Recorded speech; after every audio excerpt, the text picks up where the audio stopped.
पै आर्या उठा बाळांनो, सकाळ झालेली आहे. गावदूत बघा कसा सकाळचे लवकर उठलेला आहे आणि फ्रेश देखील झालेला आहे. आंघोळ वगैरे करून आम्ही सर्वजण तयार झालेला आहे. आणि आता ताई दीदी आणि छोटी दीदी उठणार आहे आणि आता आम्ही चाललेलो आहे ते म्हणजे टिफिन बनवण्यासाठी.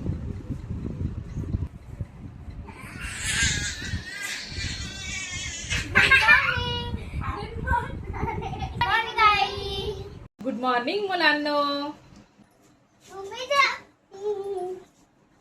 चला चला चला पटकन तुम्ही आवरून घ्या, ब्रश वगैरे करा आणि आंघोळ करून फ्रेश होऊन घ्या. तोपर्यंत मी बनवते जेवण.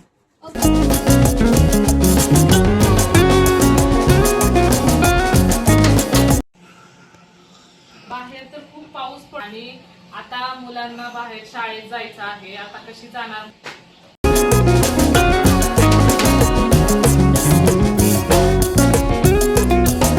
पावसाचे दिवस तर आहेतच, पाऊस तर येणारच. आता पाऊस मी मुलांना शाळेत घेऊन जातो. बरे तर आता मी मुलांना जेवायला बनवते आणि मुलांना जेवायला घालते. तर त्याच्यानंतर ना बघू, तोपर्यंत पाऊस जर नाही थांबला ना तर मी सोडायला जाईन. बरं चालेल.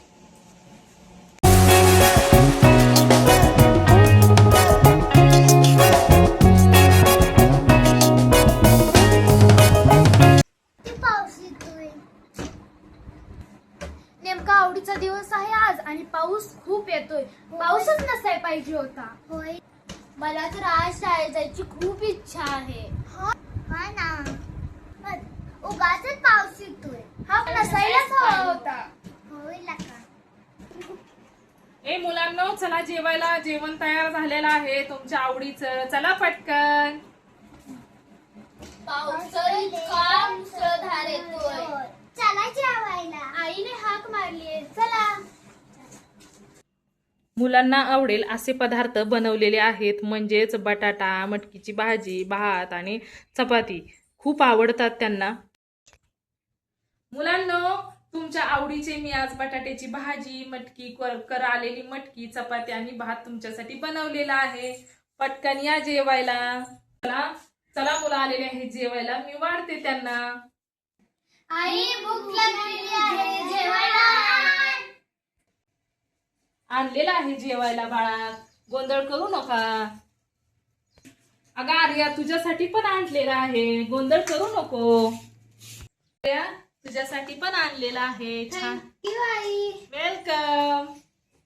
नाही एवढंच, तिला ताणला इतकं मोठं दिलं, माझी तिला छोटच दिलं. मला नको असलं ताट. अरे बाळा, आता अन्नाचा अपमान नसतो करायचा. हे खाऊन घे. याच्यात पण हेच आहे ना जे याच्यात आहे ते. नाही, असं गोड नाही. त्यांना बघ किती मोठा ताट आणि मला इतकं छोटस का. आर्या, आता नको गोंधळ घालू. हे घे, माझे ताट तुला घे आणि तुझे ताट मी घेते. ए छान, ये मला भेटलं मोठं ताट. मुलांनो, आता सर्व फिनिश करायचं आहे. पोट भरून जेवल्यानंतर ताकद भेटते आणि मग स्ट्रॉंग होतात. माहित आहे ना, प्रत्येक जण स्ट्रॉंग होणार जर तुम्ही पोट भरून घरचं अन्न खाल्लं तर. समजलं ना? हो आई, तू दिलेला आम्हाला आम्ही पूर्ण फिनिश करणार. अरे वा, माझी शहाणी मुलं. हा अवधूत, तुला देखील ताई दीदी सारखं दररोज आवरून शाळेत जावं लागणार आहे आणि दिलेलं जेवण पूर्ण फिनिश करावं लागणार आहे. समजलं का? आता फक्त पाहू नको, मोठं झाल्यानंतर तुला देखील सर्व फिनिश करायचं आहे. आई, पाऊस कधी थांबणार ग? पाऊस तर आज खूपच येतोय. मला शाळेत पण जायचं आहे. हा ना, आज आमचा स्पेशल डे आहे. घरीच बोलायचं होतं का हे? अगं, आज ना भरपूर पाऊस येत आहे. आज ना खरोखरच पाऊस काय थांबायचं नावच घेत नाही. असं वाटतंय की संपूर्ण महिनाभराचा आजच पाऊस येतोय की काय. हो ना. पण तुम्हाला आज काय एवढी घाई झाली शाळेत जाण्याची? उलट पाऊस आल्यामुळे तुम्हाला शिक्षक देखील मारणार नाहीत ना. अगं पण आज आमचा स्पेशल डे आहे. काय आहे तुझा आज स्पेशल डे? सांग बरं परी तू. आम्हाला आज खेळायला सोडणार आहेत. हा हा हा, म्हणून आज शाळेत जायचंय का? हा. आणि तुझं काय आहे शौर्या स्पेशल? आज आमचा पीटीचा तास आणि चित्रकलेचा तास आणि डान्सचा क्लास हा 3च क्लास आहेत, बाकी कोणतेच क्लास नाहीत. अरे वा, त्याच्यामुळेच आज तुम्हाला शाळेत जायचं आहे का? हो आई. आर्या, आज तुझ्या शाळेमध्ये काय स्पेशल आहे म्हणून तू चाललेली आहे एवढ्या घाईने? मॅडम आमचं गाणं गाणं नाही, माझ्या या दारातून कोण कोण येते. अरे वा, तुला येतं म्हणायला? तिकडे पाहून म्हण बरं. कविता येते तुला म्हणायला? हा, म्हणून दाखव. माझ्या या दारातून कोण कोण येते, कोण कोण येते. मामा येतो आणि मामी येते, गोड गोड खाऊन देऊन जाते. माझ्या या दारातून कोण कोण येते, कोण कोण येते. दादा येतो आणि वहिनी येते, गोड गोड चणे फुटाणे देऊन जाते. माझ्या या दारातून कोण कोण येते, कोण कोण येते. बाबा येतो आणि आई येते, गोड गोड पापी देऊन जाते. अरे वा, किती छान. आणि या गाण्यावरती मॅडम तुला शिकवणार आहे डान्स करायला? अरे वा, चाल शिकवणार आहेत. अरे वा, खूप छान आहे हा. म्हणून तर तुम्हा सर्वांना आज घाई झालेली आहे शाळेत जाण्याची. परंतु बाहेर खूप पाऊस पडतो आहे, त्याच्यामुळे आज तुम्ही म्हणजे पाऊस थांबल्याशिवाय शाळेत जाऊ शकणार नाही ना. हा ना, आमच्या बी डान्स घेणार नाही तर. त्या कवितेवरती तुम्हाला डान्स पण शिकवणार आहेत. आमच्या मॅडम आमच्या मनातलं घेणार नाही तर. होय, अरे वा. अरे मुलांनो, शाळेत जायचा टाइम झालेला आहे. पाऊस काही थांबत नाही. आता कसं शाळेत जायचं? पाऊस आता येतोय ना बाहेर, मग आता पाऊस जरा कमी झाल्याशिवाय शाळेत कसं जाणार? तुमचा पाऊस थोडा कमी झाला की तुम्हाला मी शाळा सोडा येतो. म्हणजे आज आम्ही शाळेत जाणार. हो, नक्कीच. आज तुम्हाला तुमचे पप्पा शाळेत सोडा येणार आहेत, कारण पाऊस येतो आहे. अरे तू जरा शांत मांडी घालून बस बाळा. आणि जेव्हा पाऊस येतो ना, तेव्हा मस्त पैकी पावसाचा देखील एन्जॉय केलं पाहिजे ना. पाऊस पण आपल्यासाठी खूप महत्वाचा आहे. बघ अरे, अवधूतला सुद्धा माहित आहे पाऊस आपल्यासाठी खूप महत्वाचा आहे. तुम्ही शाळेत जात होता तेव्हा असा पाऊस आला, तुम्ही कसं शाळेत जात होता? हा नाही, कसं जात होता? सांग ना. आमच्या वेळेस तर तुम्हाला ऐकायचं आहे. हो आई. तुम्ही आम्ही तर आमच्या वेळेस जाताना ठेक्याची खोळ करून आम्ही डोक्यावर घेऊन पावसात तसंच जात होतो. कारण पहिल्या ना छत्र्या वगैरे काहीच नव्हतं. आता मुलांना छत्री भेटली, कारण पहिली परिस्थिती खूपच गरीब होती. तर तेव्हा ना आपल्याला गहू तांदूळ भेटतात ना, त्याची जेव्हा ठिकी भेटायची ना, तर त्याच्याशी कोप केली जायची. म्हणजे असं चौकोनी आहे तर अर्धा भाग असा दुमडला जायचा आणि त्याची कोप अशी केली जायची. तर ते डोक्यावरती घेऊन पावसाच्या दिवसात ना, एक पावसाळा सुरू झाला की घरचे आम्हाला एक ठिक द्यायची आणि ते ठिक बॅग मध्ये ठेवायचं आणि ते शाळेत घेऊन जायचं. जेव्हा पाऊस येईल अशी टोपी घालायची, इथून ते असे गुडघ्याच्या खालीपर्यंत म्हटलं तरी ते पूर्ण झाकून जायचं. अशा प्रकारचं त्यावेळेस पावसाचं नियोजन केलं जायचं. आणि आई तुझ्या वेळेस? माझ्या वेळेस पण असंच, आम्ही पण त्यावेळेस असंच ठिक घेऊन जायचो. म्हणून तर यांनी सांगितलं की लगेच माझ्या लक्षात आलं ना की आम्ही त्यावेळेस ना ठिक घेऊन जायचो. तर तुम्ही कोण कोण ठिक घेऊन जात होता ते देखील नक्कीच आम्हाला कमेंट मध्ये सांगायचं आहे. तर त्यावेळेस ना आम्ही अशाच प्रकारे पावसाळ्याचे दिवस चालू झाले की एक कॅरी बॅग मोठी घ्यायची पुस्तकांसाठी, कारण पुस्तकं वह्या भिजू नये त्याच्यासाठी बॅग मध्ये वह्या पुस्तकं ठेवायच्या आणि एक ठिक पाठीमागं बॅग मध्ये ठेवायचंच कंटिन्यू. पाऊस आला की लगेचच काढायचं, झाकून घ्यायचं आणि घरी यायचं. आई तुमच्या लहानपणीचा पावसाळ्यातला एखादा प्रसंग सांगा ना. अरे बाप रे, लहानपणीचा प्रसंग सांगायचं म्हटलं ना तर अगदी जुन्या आठवणी ताज्या होतात.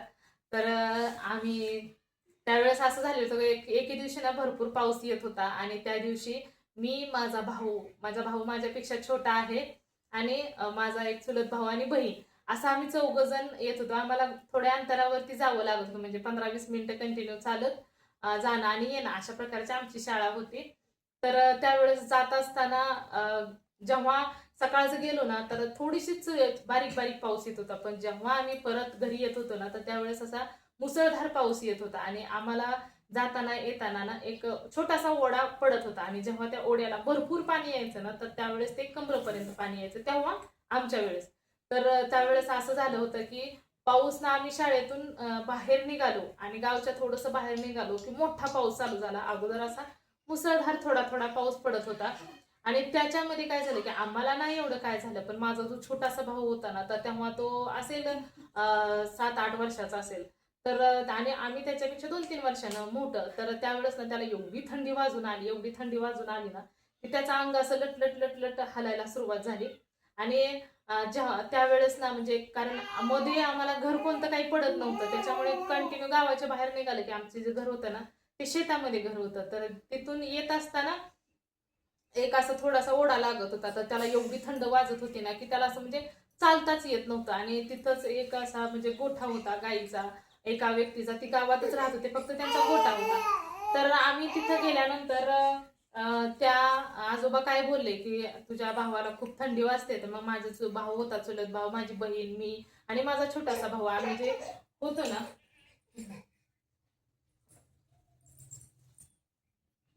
तर आम्ही जे सर्वजण होतो ना तर त्या आजोबा होते, तर त्यांची एक बाज होती. तर तिथं आम्ही गेलो. तर तिथं गेल्यानंतर आम्ही तिथं बसलो, परंतु माझ्या भावाला एवढी थंडी वाजत होती तर त्याने असा एकदम कोपराच पकडला, एवढा तो गारठून गेलेला होता, म्हणजे एवढी त्याला थंडी वाजत होती. आणि त्यावेळेस ना त्या आजोबांनी त्याला एक छोटासा टॉवेल दिला आणि तेच आजोबा काय बोलले. आणि त्यावेळेस ना त्या आजोबांनी म्हटले की तुझा भाऊ खूपच छोटासा आहे आणि त्याला खूपच थंडी देखील वाजलेली आहे.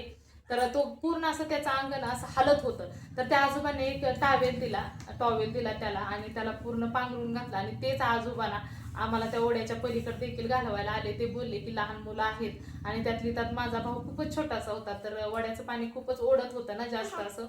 तर त्यावेळेस त्या आजोबांनी आम्हाला घालवलं. आता ते आजोबा नाहीत राहिले आणि तर तो प्रसंग ना मला नेहमी आठवतो, कारण त्याला थंडीने एवढं की चालता पण येत नव्हतं, परंतु ते आजोबा धावून आले आणि त्यांनी आम्हाला ओढ्याच्या पलीकडपर्यंत घालवलं. आणि त्यानंतर ना ते आजोबा आमच्यासाठी पावसात भिजले आणि ते आम्हाला घालवून परत घरी निघून गेले. तर हा मला प्रसंग ना तेव्हाचा खूप आठवतो, कारण भयंकर पाऊस येत होता आणि त्यावेळेस ना तेवढ्या पावसानेच ओढ्याला पाणी गुडघ्याच्या वरपर्यंत आलेलं होतं. त्यामुळे पावसाचे दिवस आले ना की मला जर त्या वर्षी तो प्रसंग हा आवर्जून आठवत असतो. आता पप्पा तुमचा प्रसंग सांगा ना. तुम्ही सांगा, मला खरंच आवडेल तुमचा प्रसंग ऐकायला. आमची शाळेतनं म्हणजे आमची शाळा पाऊस उघडल्याशिवाय गुरुजी काय सोडत नव्हते शाळा आमची.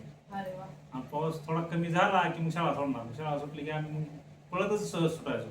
पण रस्त्याने कोण जर छत्री घेऊन असा माणूस चाललेला असला की आम्ही त्या पाण्यात डबक्यात उडी हाणायचो, पाण्याच्या अंगावर व्हायचो आणि तिथनं पळून जायचो. मग ती माणूस तितका म्हणजे वरडायचा की पण आम्ही पळत त्याला कोण आहे ती दिसून तोंड दाखवत नव्हतं. आम्ही पुढं पळून तसंच जायचो.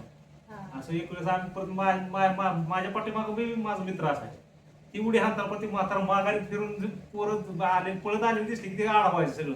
मग ती म्हातारी छत्री घेऊन पळणार, ते म्हातारी त्रास देणार, म्हणजे असं लय असं होत होतं. मग ती म्हातारा शाळेत येणार, गुरुजींना सांगणार तक्रार बाबा पोरं रस्त्याला जाते, कोण होती तर कोण माहित नाही. त्यांना ती पोरं तोंडात दिसून देत नव्हती ना.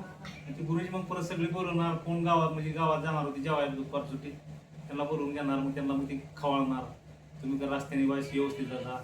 ती काय आम्ही काय कोणाला गावातच नव्हतो, म्हणजे आम्ही होतो म्हणून आम्ही तुला गपगार नुसतं सगळ्या संग खवळ खायचा विषय कट असले आमची आम्ही जात होतो पावसाळ्यात. किती छान प्रसंग आहे बघा. आणि यांचा प्रसंग जेव्हा ऐकला ना तेव्हा आता मला एक प्रसंग माझ्या मैत्रिणीचा आठवला. तो म्हणजे असा होता की आता लहानपणी प्रत्येकाचे दुधाचे दात पडतात आणि त्याच्यानंतर जिंदगी दात उगवतात. तर असंच आता प्रत्येकाच्या बाबतीत आता ते ऐकताना नवीन वाटतं किंवा कसं तरी वाटतं, पण मला तो प्रसंग खूप आता यांचा पावसाळ्याचा प्रसंग ऐकल्यानंतर मला हा प्रसंग आठवला माझ्या मैत्रिणीचा. म्हणजे माझं पण पडल्यात आणि प्रत्येकाचेच पडतात. तर त्याचप्रमाणे तिचं दात हलत होते आणि हलत असताना आम्ही असंच खेळत होतो शाळेमध्ये आणि दुपारच्या सुट्टीमध्ये पाऊस आला आणि पाऊस आल्यानंतर आम्ही धावायला सुरुवात केली की वर्गामध्ये पाऊस येतोय, पळा वर्गात चला. आणि त्यावेळेस ना पायरीवर आता पायरी वगैरे ओली चिंब झालेली होती, तर त्यावेळेस ना तिचा असा पाय घसरला आणि ती एकदम पुढच्या पायरीवरती पडली. तर तिचं जे पुढचे 2 दात होते ना तर ते दात तिचे पडलेले होते पावसामध्ये घसरून. तर तो देखील प्रसंग मला आठवला आता. तर अशा प्रकारे आम्ही आमच्या लहानपणीच्या प्रसंगांना खरोखरच प्रसंग सांगत असताना मी तर माझ्या लहानपणीच्याच याच्यामध्ये गेले त्यावेळेस म्हणजे आता जे मी प्रसंग सांगितला ते त्यावेळेसच घडल्यागत वाटलं आणि जेव्हा लहानपणीच्या आठवणी येतात तर तेव्हा त्याच वेळेस आपण जीवन जगायला सुरुवात करतो. तर अशा प्रकारचे आमचे प्रसंग होते.